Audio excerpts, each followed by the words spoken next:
Poverty would probably be the last word that would come to mind when we think about South Korea. But well hidden behind Korea's economical miracle story, behind the flashiness of its buildings and boast-worthy industrial development, lies a different reality.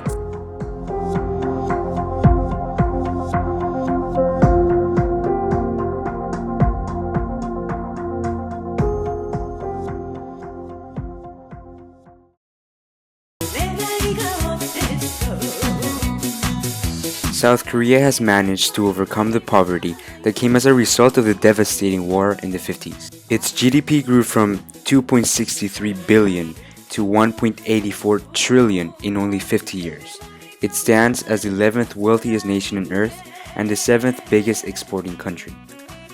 But Korea has turned its back on the people responsible for such success, those who brought the country back to its feet, the elderly generation. Although they worked their entire lives to rebuild the country's economy, they have now been forsaken by the state. It is estimated that about one half of the elderly population lives under poverty. So in the course of the next few days, I will be digging into how the poor and the elders live in this socially Darwinistic jungle of South Korea.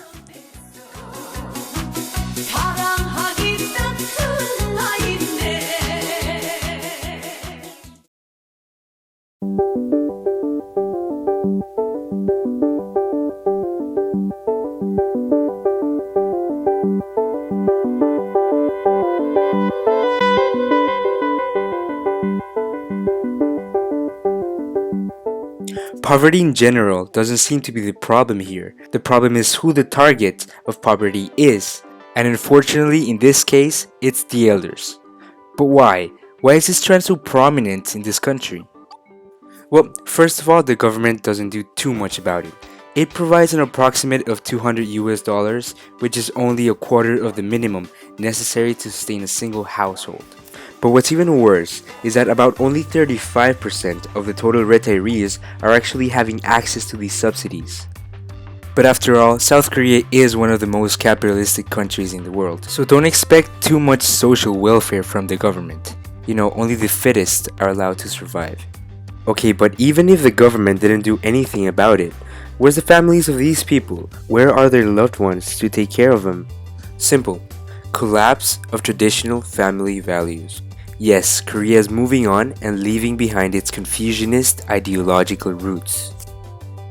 And that is clearly seen on recent surveys conducted by the government itself, which shows that only in 15 years, the percentage of children who think they should look after their parents shrunk from 90 to 37%. So yes, Koreans nowadays think it more worthy of their time and money to invest it in their own children and giving them a bright future rather than taking care of their aging parents. And so the culture of respect towards the elders is rapidly coming to an end. Filial piety? Progress. So now that we know the poor welfare system that Korea has, it makes much more sense why it also has the highest rate of elderly suicide among OECD countries. Translated into numbers, 50.3 elders out of every 100,000 are taking their lives away. In addition to this, and what will very likely aggravate the problem, Korea has the fastest aging population and one of the lowest fertility rates in the world. So, unless drastic measures are taken, big challenges lie ahead.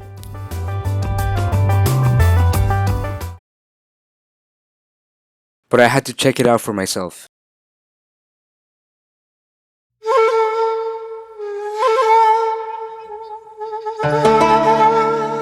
Welcome to 구령 마을.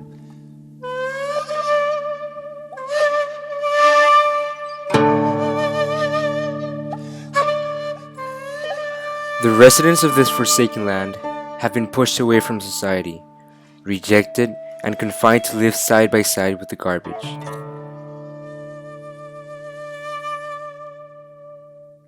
Their humble tin roofs overlook Seoul's skyscrapers.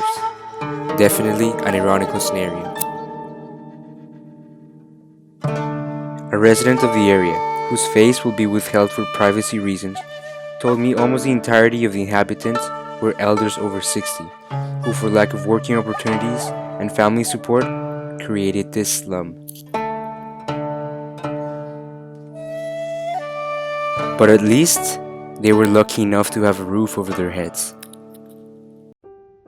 I now head to Seoul Station, notorious for witnessing and sheltering the less fortunate ones, whose only home are the cold streets of the city.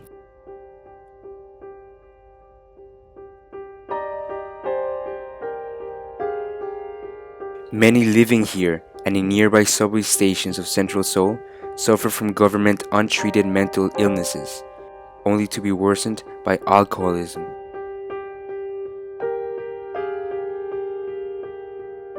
A careless government, and a cold look from passerbys. They say the fastest way to a woman is through their ears, but as to men, through their stomachs.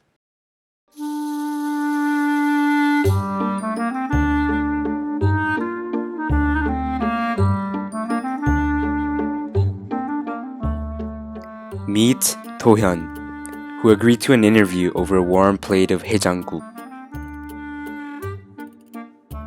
Although the conversation was not all that insightful, he did give me some clues as to why homelessness in South Korea was on the rise.